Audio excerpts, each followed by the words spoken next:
Hola a todos, vamos a ver en este vídeo el examen de introducción a la contabilidad correspondiente a la segunda semana de febrero del 2024. La primera pregunta, ¿cuál de las siguientes no es una función de la contabilidad? Identificación de los hechos contables, valoración de las operaciones que deben contabilizarse, registro por partida doble de los hechos contables e información del valor de mercado de todos los activos del sujeto contable. Bueno, pues las funciones de la contabilidad son estas: identificación de los hechos contables, valoración de las operaciones que deben contabilizarse, registro por partida doble de los hechos contables y, por último, la elaboración de los estados contables o estados financieros. Por lo tanto, no entra dentro de función de la contabilidad el informar del valor de mercado de todos los activos del sujeto contable. Por lo tanto, la respuesta correcta, que es la falsa, pues sería la D. Pregunta 2. ¿En qué agrupación del balance de situación figuran los créditos concedidos por la empresa con vencimiento a corto plazo? Como son créditos concedidos por la empresa, son derechos de cobro. Como son derechos de cobro, forman parte del activo, con lo cual la B ya la vamos a ir descartando. Forman parte del activo. El activo lo diferenciamos entre activo corriente y activo no corriente. Todo lo que tenga vencimiento a corto plazo forma parte del activo corriente. Por tanto, la respuesta correcta sería activo corriente. No es activo no corriente porque en ese caso sería si el vencimiento fuera a largo plazo. Y activo corriente o pasivo corriente indistintamente, pues no podría ser la solución, porque un crédito concedido por la empresa a otra empresa o a un particular, pues eso es un derecho de cobro y forma, por tanto, parte del activo. Pregunta 3. Si un solar edificable propiedad de la empresa tiene un valor de mercado superior a su coste o precio de adquisición, al cierre del ejercicio contable procede mantenerlo valorado a su coste, registrar el deterioro de valor correspondiente, reconocer la plusvalía latente y registrar el valor de mercado. Bien, si el valor de mercado de ese solar es mayor que el precio de adquisición, es decir, que el valor que obtendríamos si lo vendiéramos es mayor que lo que nos ha costado ese solar, en este caso lo que tendríamos sería una plusvalía, es decir, un beneficio latente potencial en el caso de que vendiéramos ese solar. Por el principio de prudencia nos dice el Plan General de Contabilidad que esta plusvalía latente no se va a registrar. Es decir, que lo que vamos a hacer es mantener, en este caso, el solar pues al precio que lo tenemos, es decir, valorado a su coste. ¿Registrar el deterioro de valor correspondiente? No, porque aquí no habría un deterioro de valor. El deterioro de valor ocurriría si el valor de mercado fuera menor que el coste o precio de adquisición. Reconocer la plusvalía latente, el principio de prudencia nos dice que no lo hagamos. ¿Registrar el valor de mercado? Pues no, porque el valor de mercado es una cosa y lo que tenemos en este caso es un solar edificable cuyo coste pues va a ser el que nos indica la contabilidad. Por lo tanto, tendríamos que mantenerlo valorado a ese coste. Entonces, respuesta correcta pues sería la A. Pregunta 4. Si el propietario de una empresa individual paga una deuda de la empresa con dinero procedente de su patrimonio personal, ¿cómo afecta dicha operación en la contabilidad de la empresa? Esta es la ecuación básica de patrimonio que nos muestra que el activo tiene que ser igual al pasivo más el neto. Es decir, cómo se financia la empresa lo tenemos a la derecha y a dónde va esa financiación lo tenemos a la izquierda. Bien, para reflejar los movimientos o las relaciones entre el propietario de una empresa y la propia empresa, tenemos una cuenta en nuestro plan que se llama titular de la explotación. Esta cuenta puede tener saldo acreedor o saldo deudor dependiendo de cuáles sean sus movimientos. En este caso, el propietario va a aportar un dinero para pagar una deuda. Entonces, lo primero que va a hacer pues, es simplemente ingresar dinero en la cuenta corriente pues, que tiene abierta a nombre de la empresa. Con lo cual, en bancos, por ejemplo, pues vamos a suponer que son 100 euros. En bancos cuenta corriente va a haber un aumento de dinero, por lo tanto, como bancos es un activo, aumenta por el debe por 100 euros. Y la contrapartida de esta cuenta va a ser titular de la explotación, ¿vale? Porque es un dinero que ha aportado, en este caso, el titular para, pues en este caso, inyectar dinero en la cuenta corriente y a continuación, pues pagar esa deuda.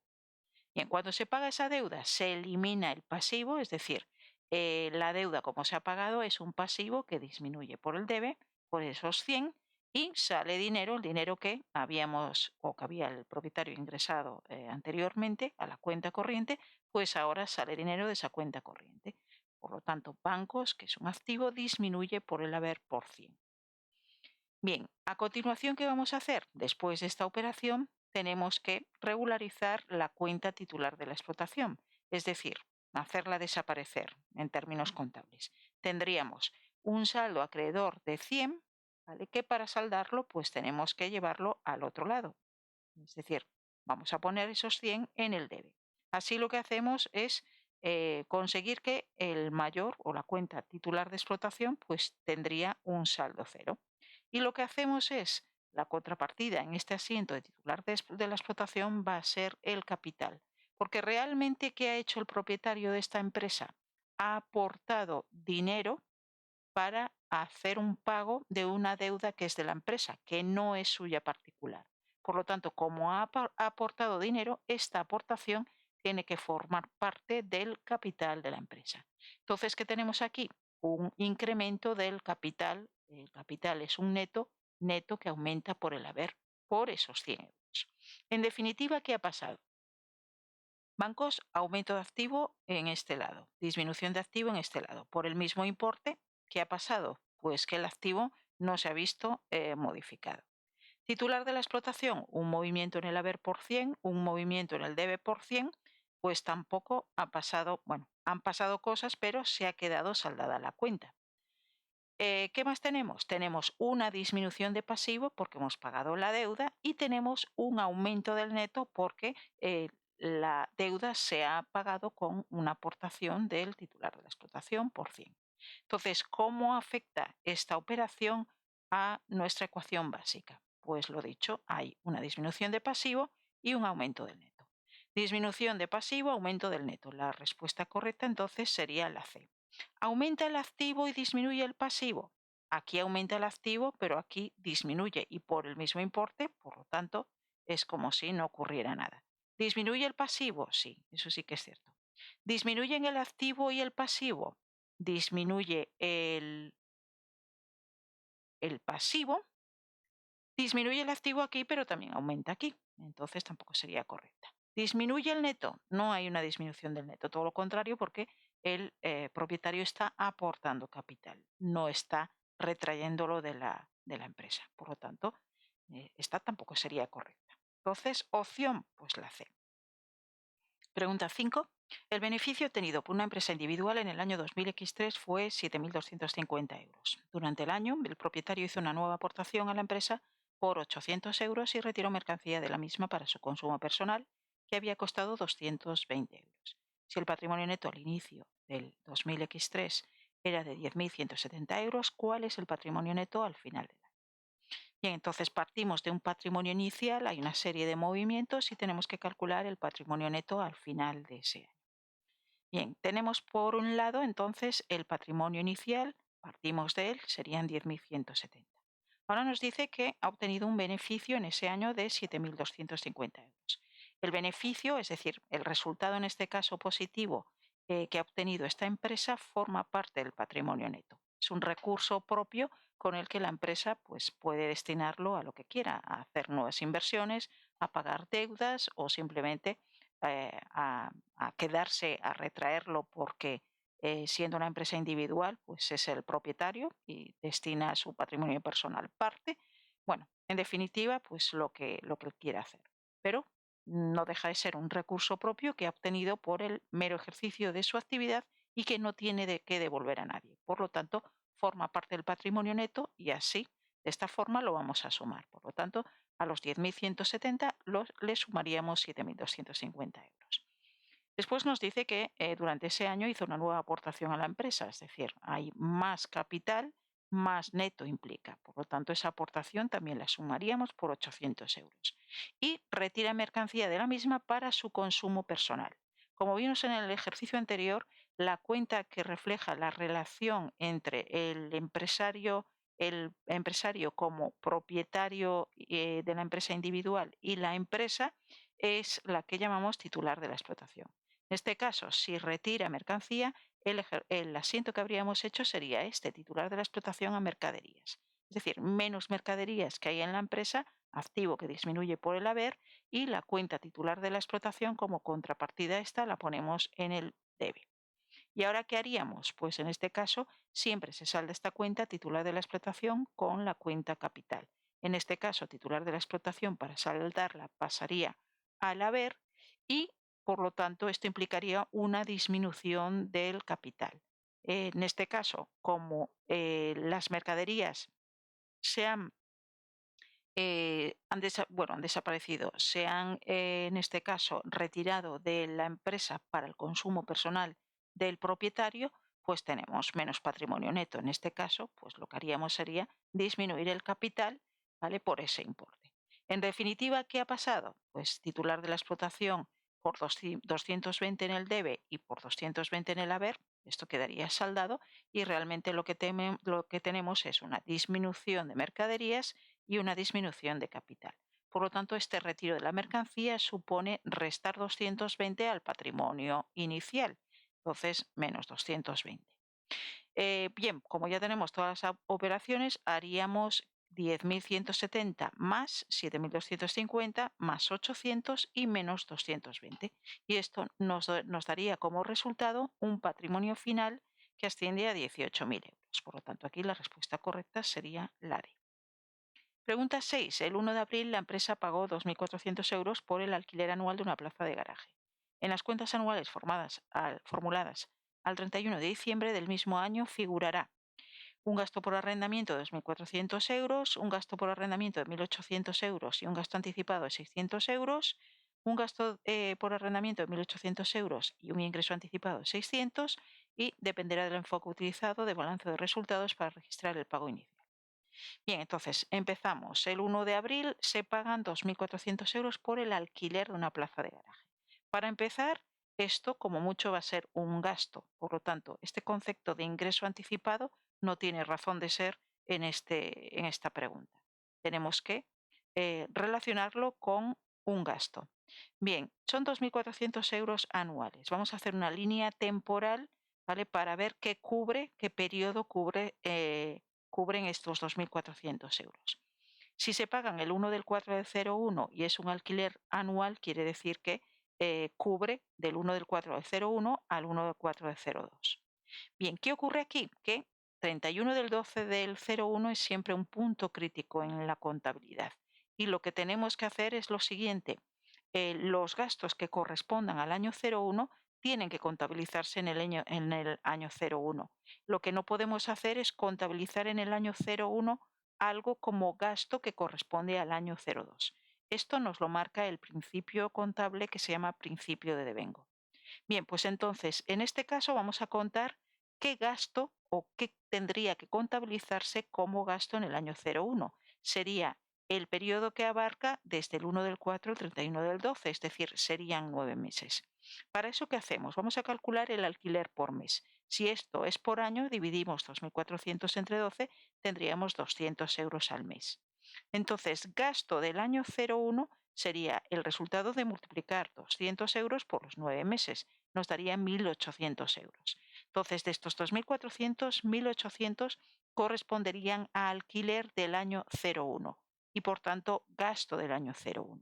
Todo lo que supera los 9 meses, que sería en este caso 3 meses más que van desde el 31 del 12 al 1 del 4 del 02, sería un gasto anticipado, es decir, es un gasto que se ha pagado en el año 01 y que corresponde al año 02, es decir, es un adelanto que hemos realizado de un gasto, el pago adelantado de un gasto. Entonces, 200 por 3 pues nos daría 600 euros. O bien hacemos 2.400 menos 1.800 y nos da 600 euros.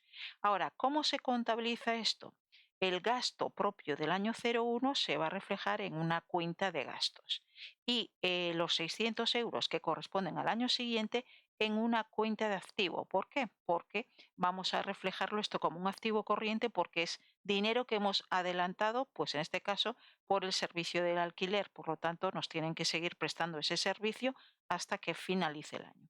Por tanto, pues sería una especie de derecho de cobro. Entonces tenemos un gasto y un activo. El gasto es el gasto por arrendamientos por 1.800 euros y el activo es un gasto anticipado por 600 euros. Bien, esto ya no nos cuadra y tendríamos la B o la C. Entre la B y la C nos dice un ingreso anticipado. Esto no es un ingreso anticipado, es un gasto, lo hemos adelantado. Entonces, la opción correcta sería un gasto por arrendamiento de 1.800 euros y un gasto anticipado de 600 euros. Bien, pregunta 7. Durante el mes de enero, un inquilino paga al propietario 12.000 euros por el alquiler de los meses de febrero, marzo y abril. Si el propietario prepara estados financieros al final de cada mes, ¿qué cifras de ingresos por alquileres y de ingresos cobrados por anticipado figurarán en las cuentas de cada uno de estos meses? Bien, es un poco lo contrario al anterior. En este caso, estamos hablando de un ingreso por alquiler. Bien, entonces vamos a ir reflejando los ingresos por alquileres o ingresos anticipados, es decir, alquileres que hemos cobrado por anticipado teniendo en cuenta que la periodicidad de elaboración de los estados financieros sea meses. En este caso, en el caso anterior estábamos haciendo cálculos donde la periodicidad de los pagos pues son anuales. Bien, en enero.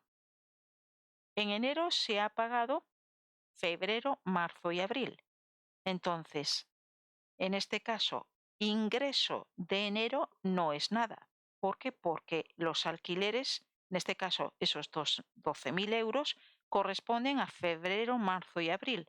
Es decir, corresponden a un mes o en este caso 3 meses que no son en donde estamos. Es decir, si yo estoy contabilizando las operaciones de enero, no puedo tener en cuenta como ingreso por alquiler los meses que corresponden a febrero, marzo y abril. Entonces, ingresos por alquileres no tengo ninguno. Sí que es cierto que he cobrado esos 12.000, pero no suponen ingreso propio de enero. Entonces, ¿qué son estos 12.000 en enero? Son ingresos anticipados, porque hemos cobrado 12.000 euros que corresponden a meses siguientes, meses en los que yo ahora mismo no estoy cerrando o no estoy preparando estados financieros de esos meses, sino que estoy en enero. Entonces, los ingresos propios de enero los pongo en enero. Los ingresos que corresponden a meses posteriores son ingresos anticipados. Por lo tanto, aquí sería la totalidad. Febrero, marzo y abril. En febrero, ¿qué pasaría? Pues en febrero, ¿qué hacemos? Si 12.000 corresponden al alquiler de 3 meses, tenemos que 12.000 entre 3 son 4.000, es decir, que a cada mes le corresponden 4.000 euros de alquiler.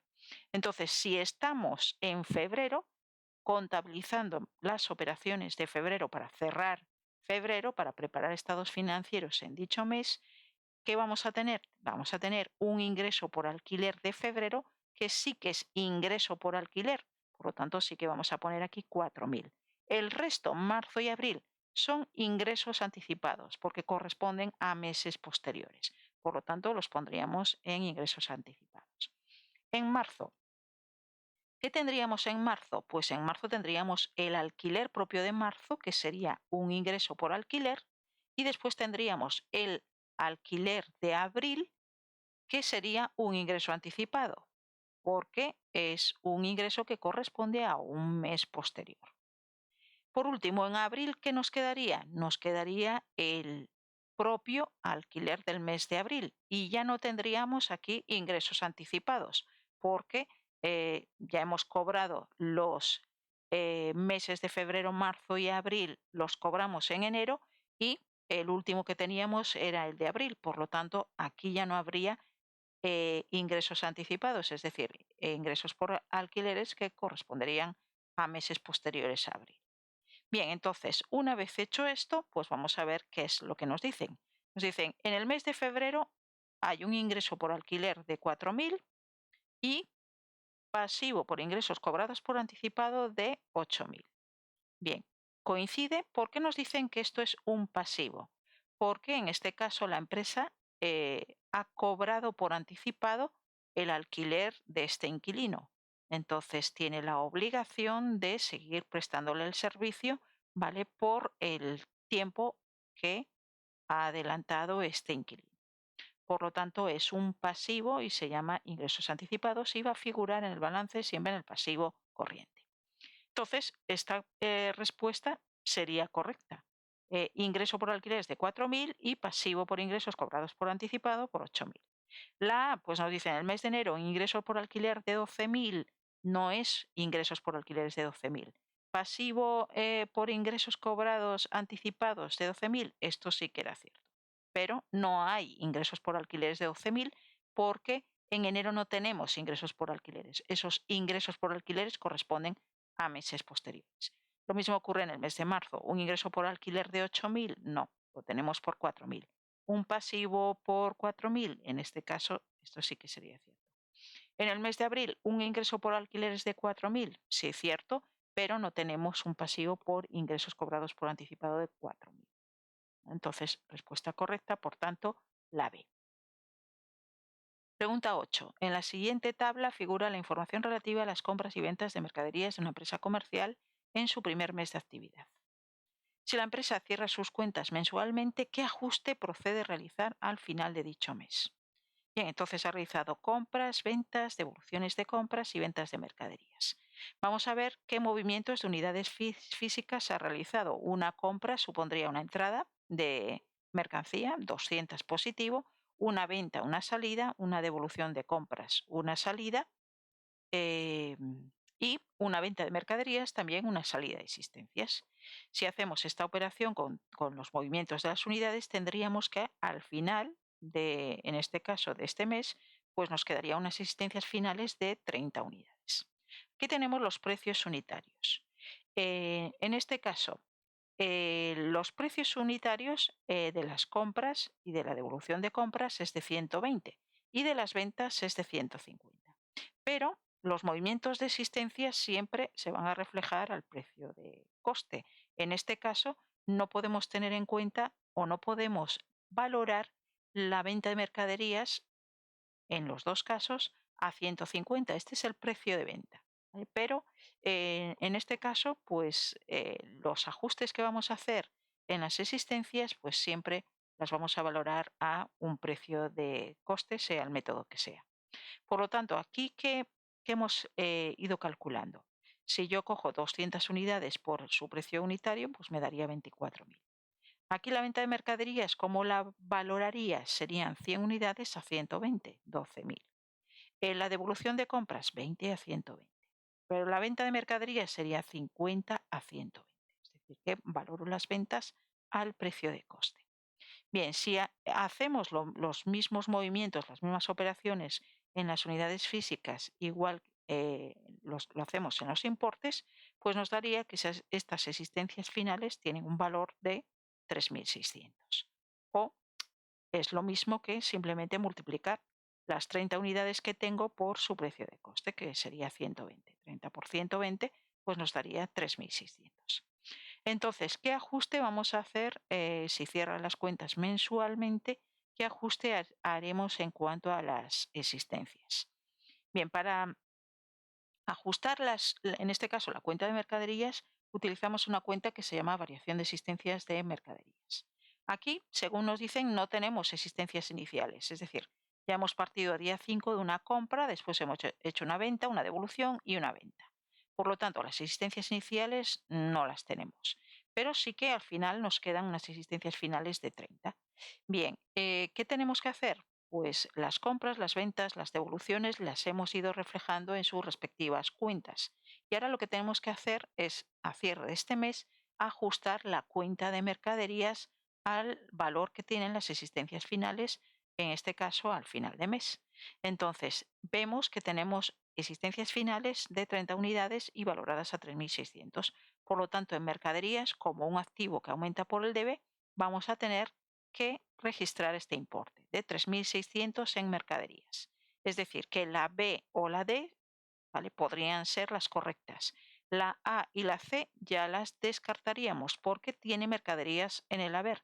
Mercaderías que estén en el haber implica que estamos disminuyendo las mercaderías por 3.600 y aquí no ocurre eso. Lo que tenemos que hacer es simplemente registrar en mercaderías estas existencias, darlas de alta en nuestra contabilidad, es decir, aumentar el activo. Bien, ahora, entre esta esta opción y la D, ¿qué tenemos? Pues simplemente el importe. El importe es el que nos marca la diferencia. No son 6.000 el valor de las existencias finales, sino que son 3.600. Por lo tanto, la respuesta correcta sería la B. Y el asiento de ajuste de las existencias pues sería 3.600 mercaderías a variación de existencias de mercaderías por 3.600. Bien, la pregunta 9. Se compra mercaderías a crédito por 3.000 euros pagando un metálico 200 euros por los gastos de transporte de dicha compra. Si la mitad de estos gastos corren por cuenta del proveedor, ¿cuál es el asiento resumen para registrar ambas operaciones? La compra a crédito y el pago de los gastos de transporte. Bien, en una compra de mercaderías, los gastos de transporte que sean por cuenta del comprador suman a la compra, es decir, encarecen la compra, aumentan el valor de la compra. Por lo tanto, en este caso, si la mitad de los gastos los asume el comprador y la mitad el proveedor, lo que quiere decir es que vamos a tener en la compra de mercaderías no 3.000 euros, sino 3.000 más 100, lo que corre por cuenta del comprador. 3.100 descartamos ya A y B sin mirar el resto, porque ya vemos que en compra de mercaderías solo tenemos 3.000 y están registrando, pues en este caso 100 en otra cuenta diferente y aquí 200, que esto ya no sería correcto porque la mitad es por cuenta del proveedor, que en su contabilidad pues registrará lo que tenga que registrar. En este caso, a esta empresa le da igual lo que registre el proveedor. Lo que tiene en cuenta es lo que es a su cargo. Entonces ahí ven, descartadas. Y ahora, pues, ¿qué tendríamos? Entre C y D, pues el importe aquí en la opción D son 3.200, que estaría mal, porque solo son 100 los gastos que asume este comprador. Por tanto, 3.100 compra de mercaderías y dice que pagan metálico, en este caso los 200 por el gasto de transporte de dicha compra. Es decir, sale de la caja o de cuenta corriente bancaria de la empresa, pues 200. Esto es un activo que disminuye por el haber y la diferencia entre lo que es la compra con los gastos que asume y lo que ha pagado, pues va a ser la deuda que contrae con el proveedor. Deuda con el proveedor, un pasivo que aumenta por el haber. Entonces la respuesta correcta la marcamos como la C. Pregunta 10. Si en un periodo inflacionista se ha aplicado el método FIFO, en lugar del coste medio ponderado, ¿cuál de las siguientes afirmaciones es falsa? El impuesto sobre beneficios será superior, el margen bruto será superior, la valoración de las existencias finales será inferior, el coste de ventas o consumo de mercaderías será inferior.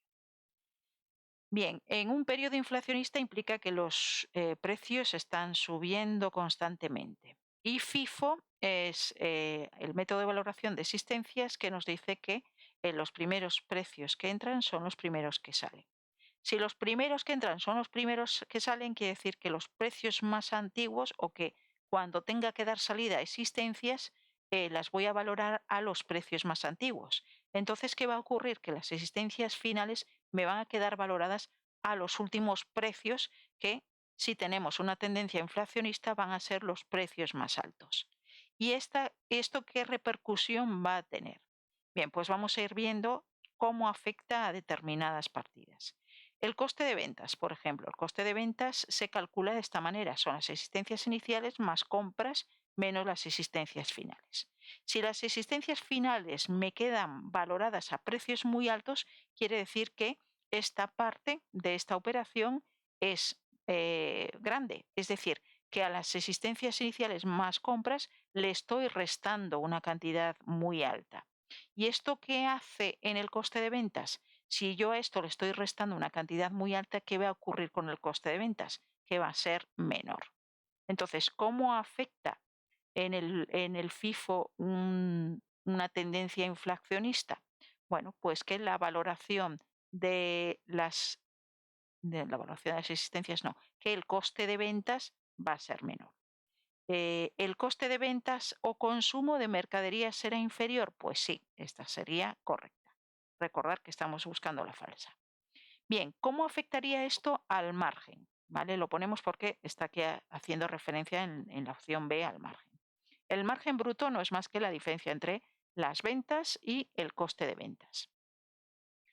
¿Qué ocurriría aquí? Pues que si el coste de ventas es pequeño, lo que va a hacer es aumentar el margen. Es decir, yo a las ventas le estoy restando algo que es muy pequeño por culpa de esa tendencia inflacionista. Por lo tanto, el margen va a ser mayor.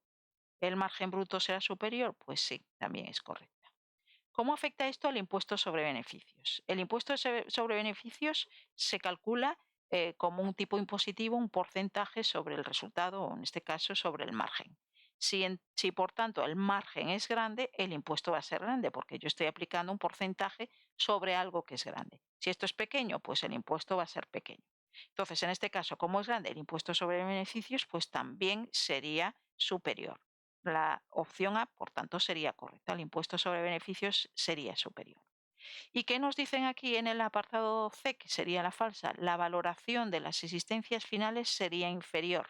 Eso no es correcto, porque la tendencia inflacionista hace que las existencias finales estén valoradas a los precios más altos y, por lo tanto, su valoración sea superior. Entonces, esta respuesta sería la falsa.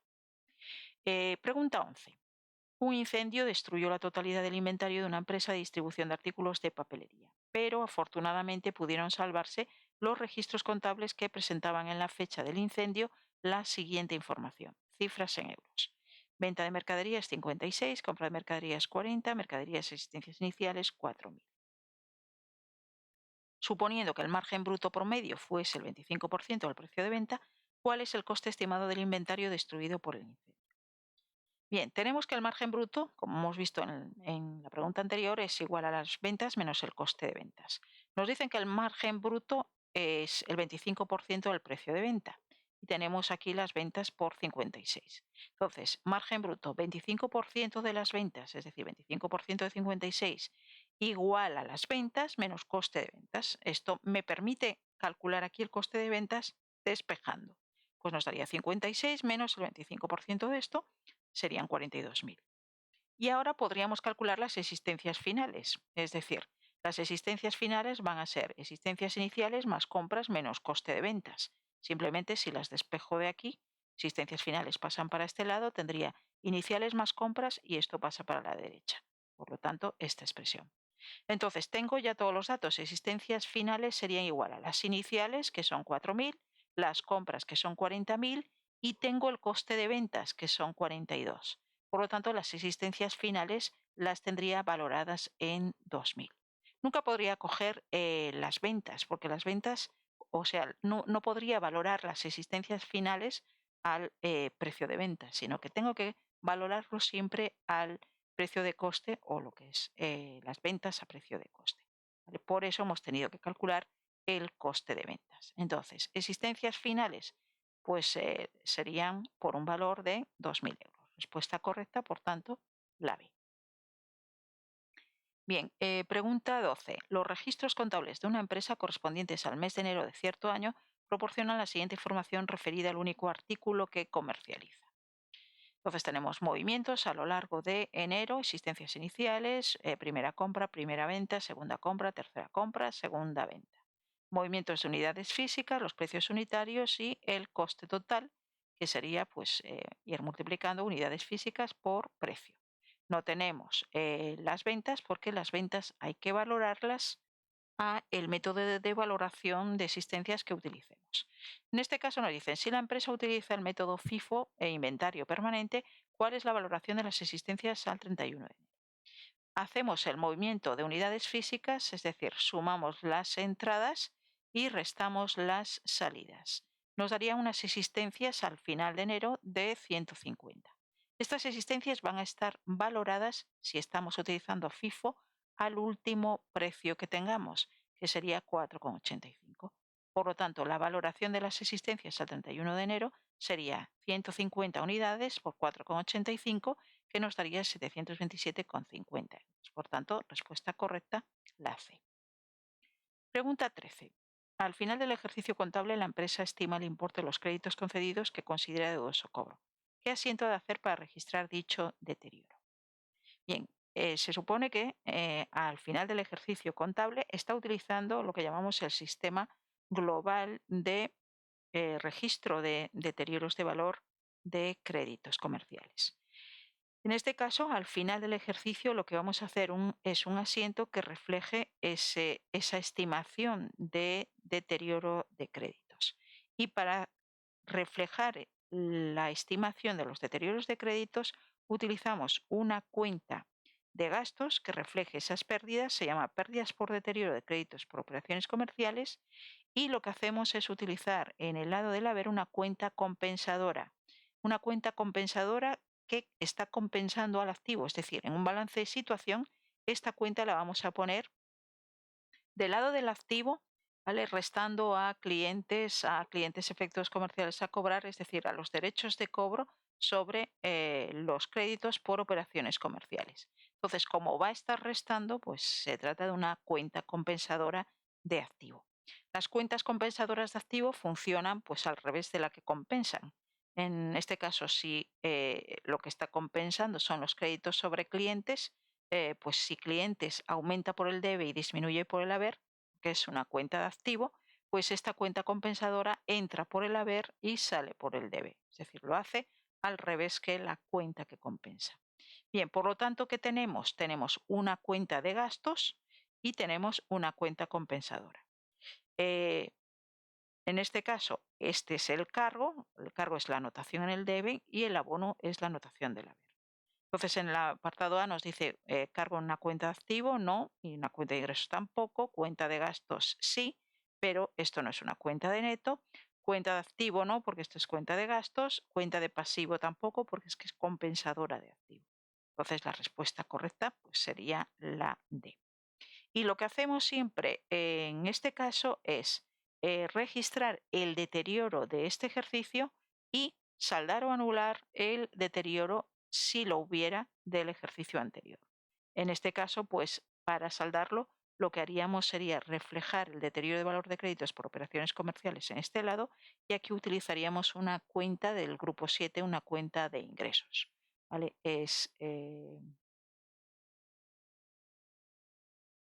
En este caso sería la 794. ¿Vale? La 794, ya sé que no tenéis que utilizar los códigos, pero en otras contabilidades los vais a tener que usar. Entonces, bueno, pues tampoco pasa nada por utilizarlo.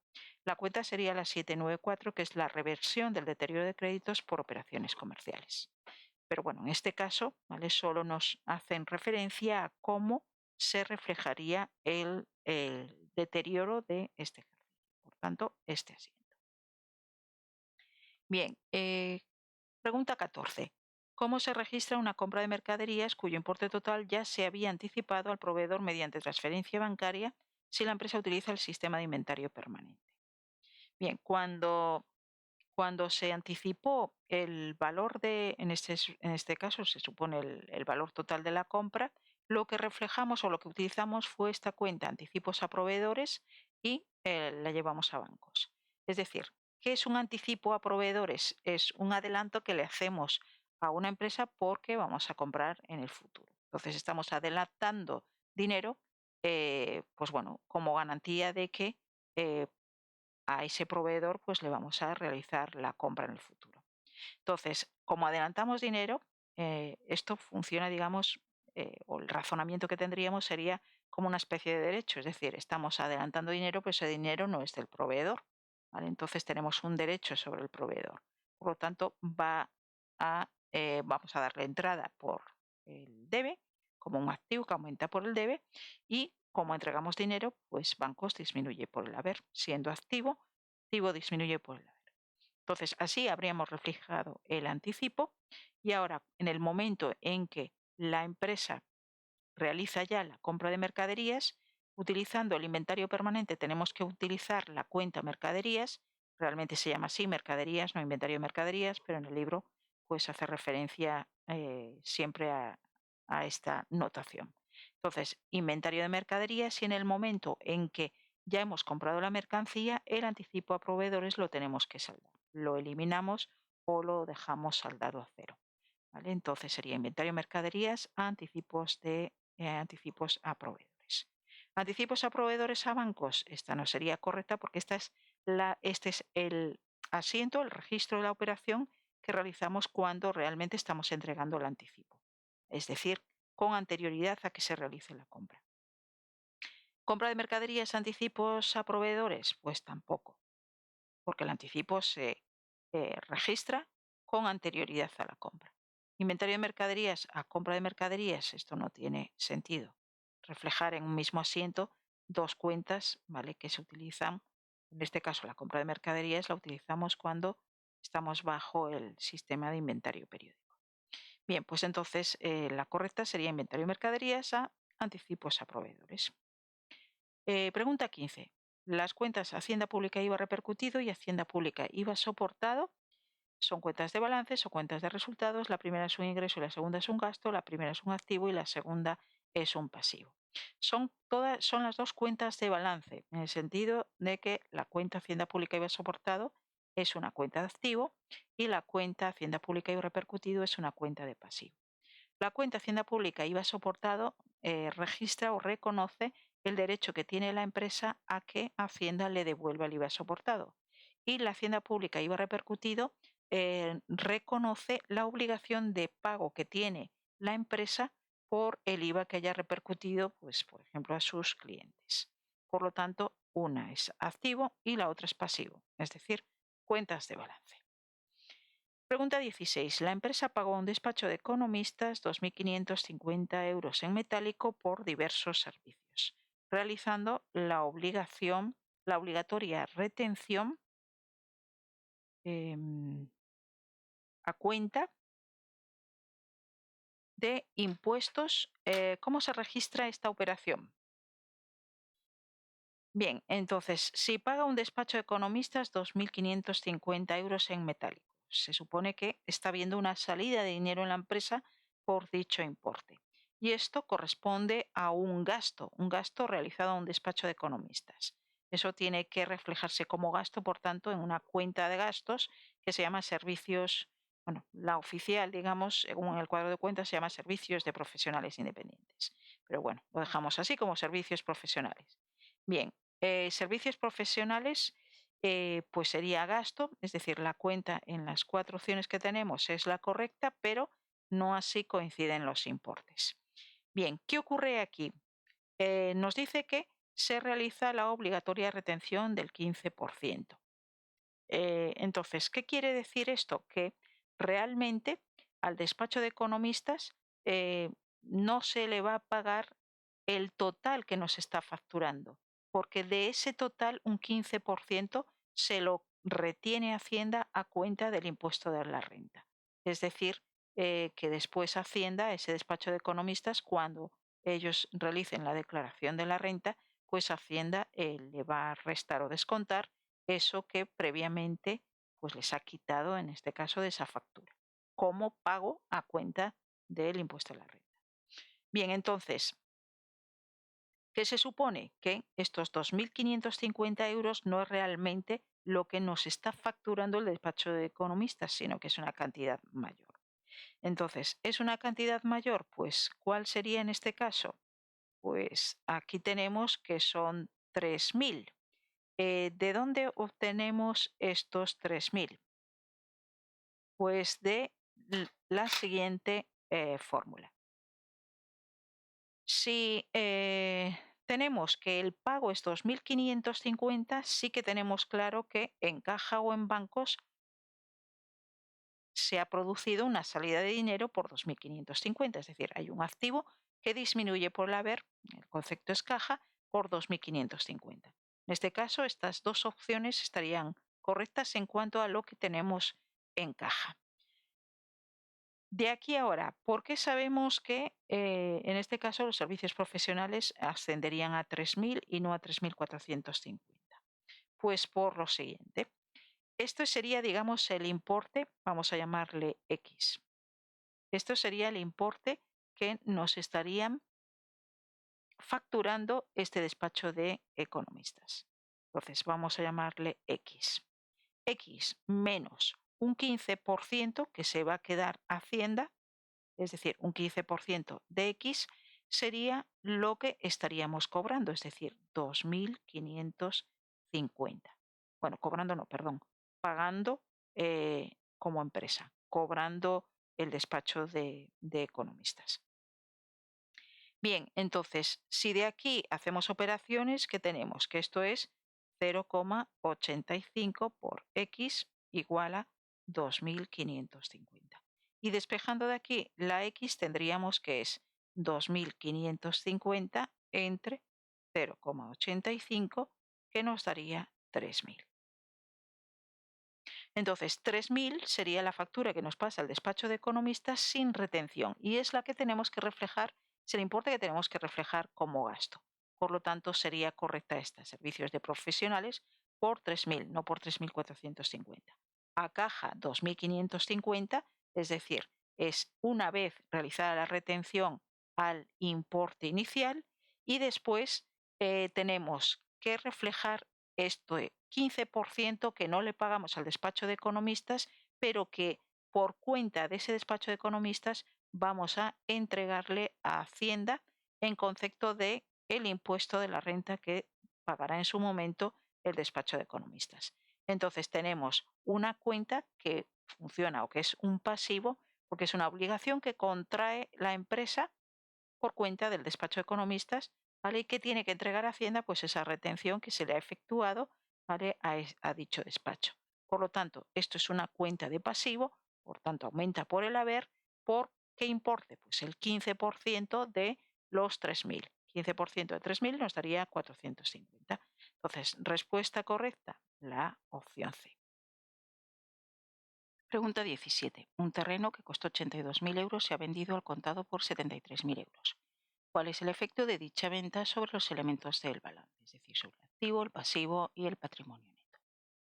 Bien, ya vemos que, dado que los terrenos no se suelen amortizar, la diferencia entre lo que costó y el importe de la venta pues va a ser el beneficio o la pérdida. En este caso se ha vendido por un importe menor a lo que costó. Por lo tanto, esa diferencia de 82 y 73 marcaría la pérdida. En este caso sería una pérdida de 9.000. ¿Cómo registraríamos contablemente esta venta del terreno? El terreno, que es un activo, disminuye por el haber por el precio de adquisición, en este caso 82.000 euros. Sin embargo, lo que se cobra al contado pues sería 73.000 euros que entrarían directamente en la cuenta de bancos, activo que aumenta por el debe. La diferencia la registramos como una pérdida. Pérdida al ser cuenta de gasto va a entrar por el debe. Pérdidas procedentes de inmovilizado material, que es así como se llama. Entonces, este sería el asiento, el registro de esta operación. Ahora, ¿qué tendríamos en este caso? Pues tendríamos un activo que ha aumentado por el debe, otro activo que ha disminuido y después tendríamos la pérdida o gasto, que en este caso donde afecta sería al neto. Es decir, los gastos forman parte del resultado. El resultado, como es una cuenta del neto, pues ese gasto afecta al resultado. En este caso, como es un gasto, restando. Es decir, sería un neto que disminuye por el debe. De la misma manera, los ingresos, como afectan al resultado de manera positiva, pues implicarían un incremento del neto. Es decir, pérdidas o gastos, disminución del neto, ingresos, aumento del neto. Por lo tanto, ¿qué vemos aquí? Que el activo ha disminuido en 9.000 porque el terreno lo hemos dado de baja por 82, es decir, ha habido una disminución de activo de 82 y un aumento de activo por 73. Es decir, que nos queda una disminución de activo por 9.000. Entonces tendríamos menos 9.000. Al pasivo no le afecta porque aquí no interviene en esta operación ningún elemento de activo, digo de pasivo, y la pérdida que implica una disminución del neto en 9.000, por lo tanto, patrimonio neto estaría afectado por menos 9.000. Bien, entonces los casos que tenemos en las opciones B, C y D, pues obviamente no son correctas porque aquí nos dicen que aumenta el activo en 9.000, no ocurre eso, no afecta al pasivo, eso es cierto, y se incrementa el neto en 9.000, no, porque disminuye en 9.000. Aquí pues tendríamos una disminución de activo en menos 9, que sí que sería correcto, pero aquí no hay pasivo, por lo tanto esto ya nos marca la falsedad de la opción y el patrimonio neto no lo afecta, tampoco es correcto. Y la opción D, pues hay aumento del activo en 9.000, pasivo 18, esto ya no es correcto por ningún lado. Bien, entonces, por tanto, pregunta 17, opción correcta, la A. Vamos con la pregunta 18. El 1 de enero del 2000X1 se compró un vehículo por 16.000 euros. La vida útil estimada fue de 5 años con un valor residual de 1.200 euros. Si se amortiza linealmente y se vende el 31 de diciembre del 2000X3 por 6.000 euros, ¿cuál fue el resultado de la venta? Bien, entonces en este caso vamos a tener que calcular primero cuál es la cuota de amortización de este vehículo. ¿Cómo calculamos la cuota de amortización? Cogemos el precio de adquisición menos el valor residual entre la vida útil. Nos daría 2.960 euros al año de amortización de este vehículo. Bien, desde el 1 de enero del 2000X1 hasta el momento en el que se realiza la venta, que es el 31 de diciembre del 2000X3, transcurren 3 años exactos. Por lo tanto, la amortización acumulada que tendríamos a lo largo de esos 3 años sería de 2.960 por 3, que ascendería a 8.880 euros. Bien, ahora ¿qué tenemos que hacer? Calcular el valor contable de este vehículo, que sería, digamos, valor neto contable o, digamos, el valor real en este momento, una vez deducida la amortización, que es la pérdida de valor que ha sufrido este vehículo con el paso del tiempo y por su uso. Entonces, el valor contable sería lo que nos costó 16 menos toda la amortización acumulada, 7.120 euros. Este sería el valor real del vehículo.